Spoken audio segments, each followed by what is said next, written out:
Então, quando a gente se lamenta, quando a gente chora muito, no sentido de não aceitar com que aquilo, com o desencarne da pessoa que amamos,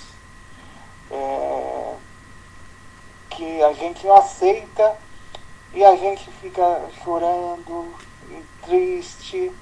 Sabemos que é muito difícil a perda de um ente, que nós vamos chorar mesmo, que isso vai passar, que essa dor pela perda vai passar, só que a gente precisa se manter em oração, firmes e fortes, né?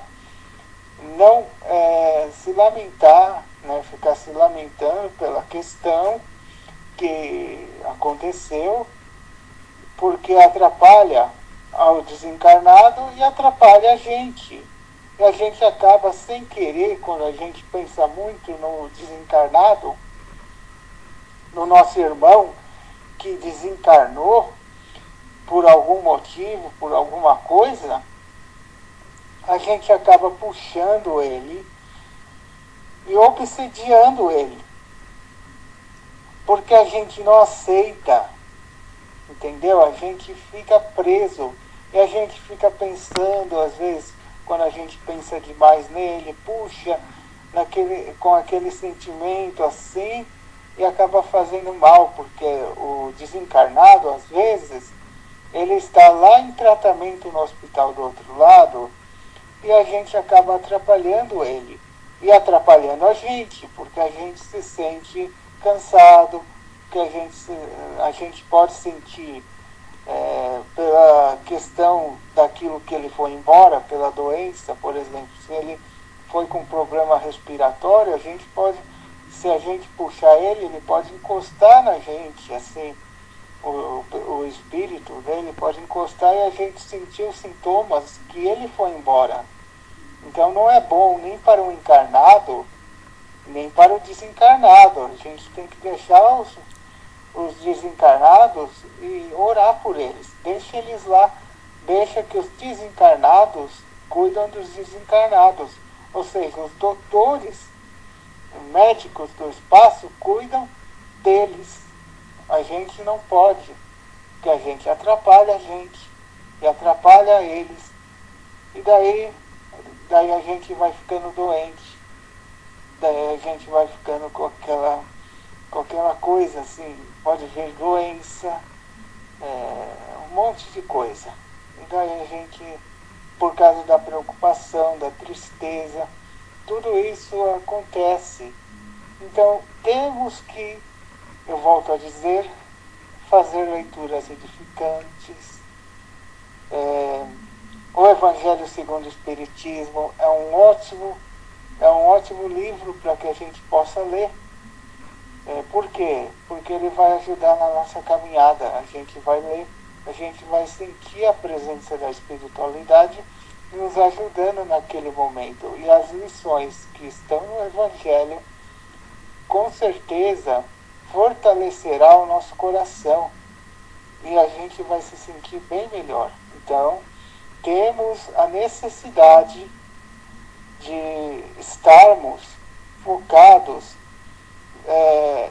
nessa questão, que é prestar, que a gente abrir o Evangelho, que a gente cuidar da nossa parte espiritual para que a parte material não venha a entrar em desequilíbrio. Porque, do mesmo forma que a parte espiritual está em desequilíbrio, a parte material ela pode entrar em desequilíbrio. E daí sim a gente pode ficar doente. Então vamos, companheiros, firmes e fortes na questão do Evangelho. Nesses momentos é de oração, é de vibração, é de concentração espiritual em coisas úteis que a gente possa ajudar a nossa caminhada, para que ela seja cada vez melhor, para que a gente agradeça a Deus a essa oportunidade de estarmos aqui e de termos tido uma pessoa assim amada do nosso lado, encarnada, e que não saiu do nosso lado, e que é um anjo de guarda, e que será um anjo de guarda. Nunca perdemos os nossos entes, nunca. Só ganhamos um amigo espiritual. Só ganhamos um amigo espiritual que está sempre nos ajudando. Mas para isso, para que ele tenha condições de ajudar a gente, quando ele parte recentemente, ele precisa da nossa ajuda, das nossas orações, deixar ele descansar, deixar ele se cuidar do outro lado, para que ele possa ter condições no futuro, que aí vem, de ajudar a gente. Então temos que pôr as coisas positivas que nos deixaram dentro do nosso coração. A saudade positiva, que é aquela que não me faz chorar pela questão de não aceitar, de ficar assim atrapalhando a evolução dele, mas a saudade do choro positivo, onde eu tenho saudade, mas eu aceito a lei de Deus, eu aceito com que aquele irmão desencarnou e o meu coração está limpo e leve. Essa é a questão. Mas nós temos que procurar trabalhar o coração, exercitar melhor o Evangelho, tentar entender que nem sempre as coisas são como a gente gostaria, mas que a gente às vezes é egoísta na questão, amigos, que a gente, amigos, nós não aceitamos companheiros, não aceitamos e sofremos a partida doente. E não aceitamos. Eu orei tanto por ele, para que ele sobrevivesse. Eu orei tanto para ele ficar comigo aqui, encarnado. E as minhas orações para Deus não adiantou nada. Quem disse isso? Adiantou e muito. Ajudou com que ele recebesse para que do outro lado da vida ele pudesse ter luz.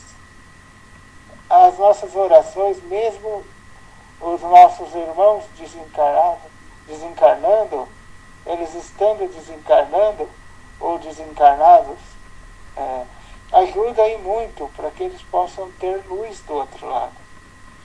A gente ainda assim é muito ligado à parte material. A gente acha que a gente está sendo injustiçado. Não, é um descanso para o irmão, porque se ele ficar, ele pode adoecer. Poderia ser pior. Às vezes, quando o irmão vai assim, de uma vez, é para aliviar um peso maior que pode vir. Então nós temos que agradecer, porque Deus sabe o que faz. E temos que orar, temos que agradecer, né, a Deus. Até mesmo pelas provas dolorosas, que achamos que são dolorosas, mas que são provas para nos ajudar na nossa caminhada. São provas necessárias para a nossa evolução humana aqui. A gente nunca quer perder, a gente quer sempre somar. Mas a gente precisa entender que a gente precisa perder para que a gente possa ter os ganhos lá na frente. Os ganhos são os conhecimentos, são fortalecimentos, são tudo isso. Os ganhos são os fortalecimentos. Entenderam? Não adianta a gente conhecer a verdade e se aprisionar nas coisas que não são boas, nas coisas que não estão boas dentro da gente. A gente se apega com isso quando a gente se sente cansado, deprimido com as coisas. Então daí sim a gente tem que levantar, não se entregar e orar, né? Abrir o Evangelho, como eu falei, agradecer a Deus. Deus sabe de tudo. Sabe o porquê? Porque imagine só, um irmão que está sofrendo aqui, assim, que não sofreu, mas que parte de repente.